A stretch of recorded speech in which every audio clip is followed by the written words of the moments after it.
Wake it up!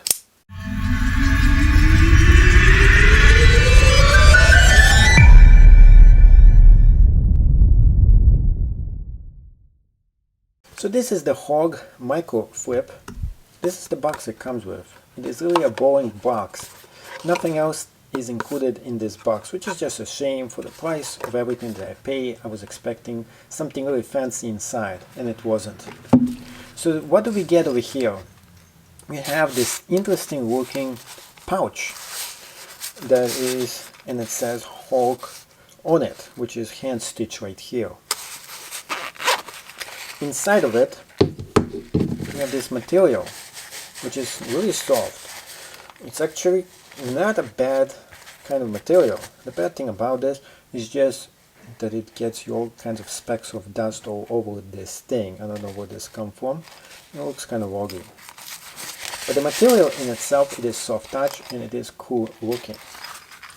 Now what I did here, I got a bunch of different knives to compare this to and compare different brands. Those are Benchmade, by the way. I think Hogue and Benchmade are kind of the similar company. In fact, there's so many things online that says it might be the same company. Go figure. So we have this. This one is a very interesting knife with CRKT, which is very similar to the Hogue knife. It also sports the same kind of opening action to it, which is you just press on this really hard and it opens up. Something that the Hogue knife does as well, the Microflip. Same thing. As you can see, this is really sharper and faster that it opens up. In fact, the blade here is extremely sharp compared to CRKT, which is almost like dual kind of a blade. But in my opinion, this thing is really cool looking. By the way, the lock here, you can tell an inferior and a superior knife by the quality and the kind of a lock. This is the old-fashioned lock that this one actually uses, where you use your hand, you move this, and you close this down. Now, which one is the better lock? Definitely this one. Once it locks into place, it doesn't, and it's not supposed to snap back in. In fact, this one does it with the extra safety on, just in case the lock actually fails. Now, it shouldn't fail because this is the superior lock, but who knows? So we do have an ability for you to press on here for this to close up. This is all aluminum, which is very high quality knife here. And this is metal, made in USA. X1 MF, kind of a steel to this. Now, compare this to the Osborne. Let's see how it looks like with the Osborne over here. And this one. Ooh, this is one of my favorites over here. And the Wizard knife. So we can see the differences between them. And no, that's not its name. I just forgot what it is. And let's take a look. So they're very similar, like-minded, and this one is probably the most similar to that one because you can see it's a straight edge blade, both of them here, and this is all black, plus very similar mechanism to this as well. So this is not a very good one for this. This is the Gaptilian, by the way, I just remember the name for it. The Gaptilian sports, it opens up just like this. So those have the almost kind of the identical opening to them, in a sense. See, this one you have to use your hand right here and you can open this up. So this is actually one of the things that this knife fails in. To open this one, it's kind of hard, and to close it as well. You have to press on this button to close it. Here, it's locked in. Press on it,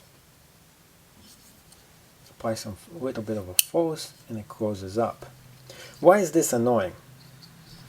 To open this up, let's see over here. If you want to open this one up right here, mode situation, one hand use, one finger opening, flick open. see, easily for you to open. On the other hand, this one right here, there's nothing for you to flick this open. You gotta use the only way up to get this to open is this way right here with one finger used as well, and you open it up. It does bounce pretty fast.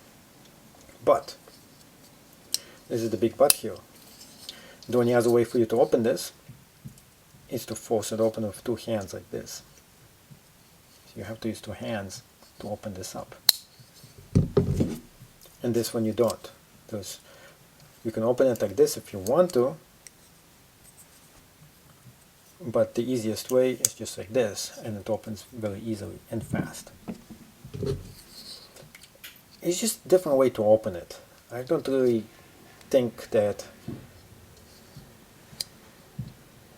just a really different way for you to open it. There is no like, this is good, this is superior, this is inferior. It's more like, this is just different, just not something I'm used to.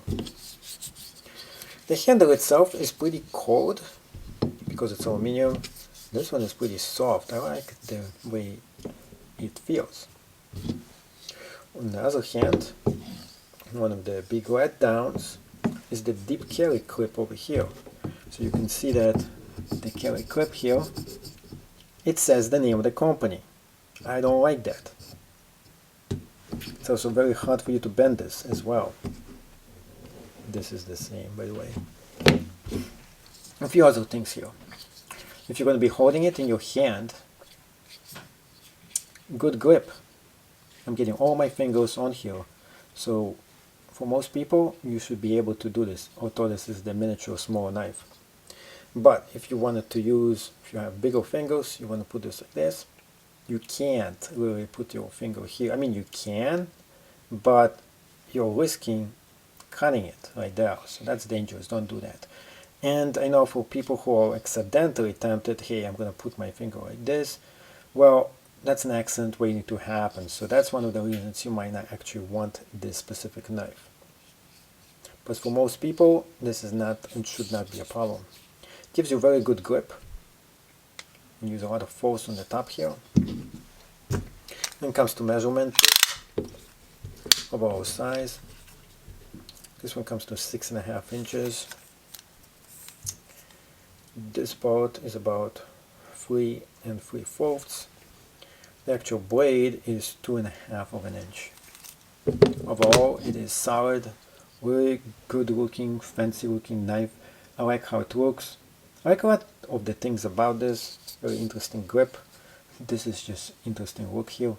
But overall, I would say it's not the best of those knives out there. There's a few glitches in it. If this was Surrogate Edge, it would have been a lot better as well. Thank you so much for getting all the way to the end of this video. If you did like this channel, please subscribe, because there's a lot of more reviews coming. So what do I give this specific knife? I do like it. I like the shape, I like the size, I like the flicking thing on here. What I dislike is this button thing here that you have to press in order for this to go actually down. And then you have to apply your hand and use more pressure for this to close. It is annoying. Second, to flick it up, I made it. You have to use a huge amount of power to get this to flick up. I don't feel any unsafe with this knife because it's really good. It's not going to accidentally open in your pocket because you have to have a lot of force to press on here. This button over here is almost useless. The only time you turn this on when it's already all the way up. Yes, you can manually try to open this as well. It's pretty hard to do so. But now, that's the only time you flick it and you make sure it is closed. Why didn't they do this when this thing was actually closed is beyond me. What do I give this knife? For the price of almost 140 bucks, it doesn't seem like it's worth it. For the price of 70, this will be a great knife. So I give this a thumbs down, although it has the coolest looking design I ever seen in a knife. At this price range, it's also very good build as well. Should you get this knife? In my opinion, actually yes. If money is not any matter and you're looking for a cool looking small knife, this might be it. And the best part of it, it's made in USA. So I give this still 9 out of 10 stars. Thank you again for watching. Please leave a thumbs up and let me know, are you going to be getting this knife right down below, and do you like it as well?